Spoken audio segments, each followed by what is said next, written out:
کیا ہے، ان تمام چیزوں کی طرف اس کی نظر ہونا اور پھر ایسی صلاحیت اس کے اندر ہونا کہ وہ ان کے معنی کو جان بھی سکے، فیصلہ بھی کر سکے کہ کون سی راجح ہے، کون سی مرجوح ہے۔ یہ میں آپ کو الفاظ بول رہا ہوں، یہ الفاظ بھی بہت سو کے لیے بڑے مشکل الفاظ ہوں گے۔ صلاحیتیں جس کے اندر ہوتی ہیں، درجہ اجتہاد تک جو پہنچتا ہے، اس کے لیے حکم یہ ہوتا ہے کہ وہ براہ راست قرآن و سنت سے احکام کو نکالے گا اور اس پر عمل کرے گا۔ باقی اس کے علاوہ جو افراد ہوتے ہیں ان کے لیے قرآن و سنت کے اندر یہ حکم موجود ہے کہ فَاسْأَلُوا أَهْلَ الذِّكْرِ إِن كُنتُمْ لَا تَعْلَمُونَ، کہ اگر تمہیں معلوم نہیں تو تم علم والوں سے سوال کرو۔ اور ظاہر ہے ہر منصف مزاج شخص، ہر عقل سلیم رکھنے والا شخص اس بات کو بخوبی جانتا ہے۔ عام طور پہ لوگ وہی ہوتے ہیں کہ جن کے اندر یہ صلاحیت موجود نہیں ہوتی۔ ایک بہت بڑی تعداد ہے جو نماز ادا کرتی ہے اور اپنے آپ کو تقلید سے آزاد بھی مانتی ہے، لیکن آپ اگر ان سے اس بات کا سوال کر لیں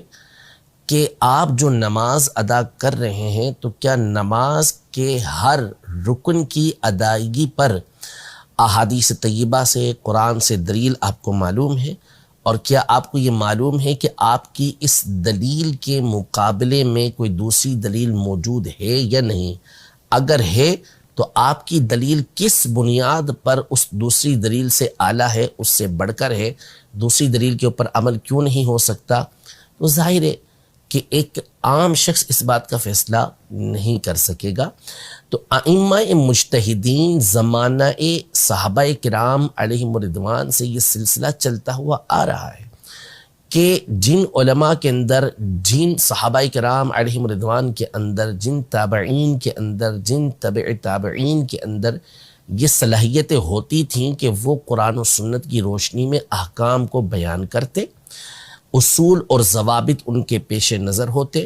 ان اصول کی روشنی کے اندر وہ آگے مسائل کو لوگوں کے سامنے نکال کے بیان کرتے، اور پھر وہ لوگ ان کی پیروی کیا کرتے تھے، ان کی تقلید کیا کرتے تھے۔ تو وہ حقیقی طور پر قرآن و سنت ہی پر عمل کرنے والے ہوتے تھے، البتہ ان ائمہ نے ان کے سامنے وہ مسائل کھول کر رکھ دیے، آسان کر کے رکھ دیے، اس لیے ان کی تقلید کی جاتی تھی، ان کی بات کو مانا جاتا تھا۔ لیکن حقیقی اعتبار سے جو بات مانی جا رہی تھی وہ اس لیے نہیں کہ یہ ایک امام ہے اس لیے ان کی بات کو مانا جا رہا ہے، بلکہ اس لیے کہ انہوں نے قرآن و سنت کی روشنی میں جو ہمارے مسائل ہیں ان کا حل ہمارے سامنے رکھا ہے، اس پر ہم عمل کر رہے ہیں۔